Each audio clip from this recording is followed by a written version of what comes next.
ఢిల్లీలో 20 ఏళ్ల అబ్బాయి తల్లిదండ్రుల పెళ్లి రోజున చివరి రోజు చేయాలనుకున్నాడు. డిసెంబర్ 4న పొద్దున్నే పోలీసులకి అర్జున్ అనే అబ్బాయి ఫోన్ చేసి తను మార్నింగ్ వెళ్ళి తిరిగి వచ్చేసరికి పేరెంట్స్ చనిపోయి ఉన్నారని, వాళ్ళని ఎవరు చంపారో తెలియదని పోలీసులకు చెప్పాడు. పోలీసులు అక్కడికి వెళ్ళి దర్యాప్తు చేయగా తెలిసింది ఏంటంటే అబ్బాయి వాళ్ళ పేరెంట్స్తో పాటు వాళ్ళ అక్క కూడా అక్కడ మరణించింది. పోలీసులు అనుమానంతో అర్జున్ ఫోన్లో గూగుల్ హిస్టరీ చెక్ చేయగా షాకింగ్ న్యూస్ బయటపడింది. అదేంటంటే అర్జున్ మర్డర్ ఎలా చేయాలో ఆర్టికల్స్ చదివాడు. వాళ్ళ నాన్న ఆర్మీ కత్తిని తీసుకొని మొదటగా అక్కను పొడిచి తర్వాత పేరెంట్స్ దగ్గరికి వెళ్ళి వాళ్ళ నాన్నను చంపాడు.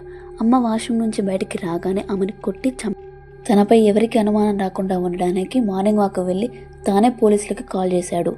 వాళ్ళని ఎందుకు చంపాడంటే పేరెంట్స్కి వాళ్ళ అక్క మీదనే ప్రేమ ఎక్కువ అని, ప్రాపర్టీ మొత్తం వాళ్ళ అక్క మీద ఉండడం వలన కోపంతో చంపాడని ఒప్పుకున్నాడు. ఈ అర్జున్ మీద మీ అభిప్రాయం ఏంటో కామెంట్ చేయండి, లైక్ చేయండి, షేర్ చేయండి, నచ్చితే సబ్స్క్రైబ్ చేసుకోండి.